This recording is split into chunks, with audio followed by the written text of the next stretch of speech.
niliamua nitembee na Mungu na niishi maisha ya utakaso.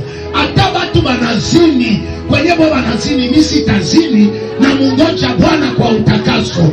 Kwenye wengine walienda iba hapa mumakadutu na mumafasi ingine, sabitu bilishanja kabukavu. Mimi sitaenda iba sababu baraka yangu itanikuta mtakatifu. Usifanye zambi, utajikoseshea baraka. Watoto ya Mungu, siri ya pili ni maisha ya utakaso. Hautaniambia kama hata uko na mali kwa nje, kama ndani hauna mtakatifu, ni kitu bure.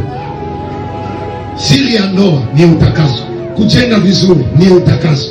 Maendeleo ya huduma ni utakaso. Mungu kupata jina lako ijulikane ni utakaso.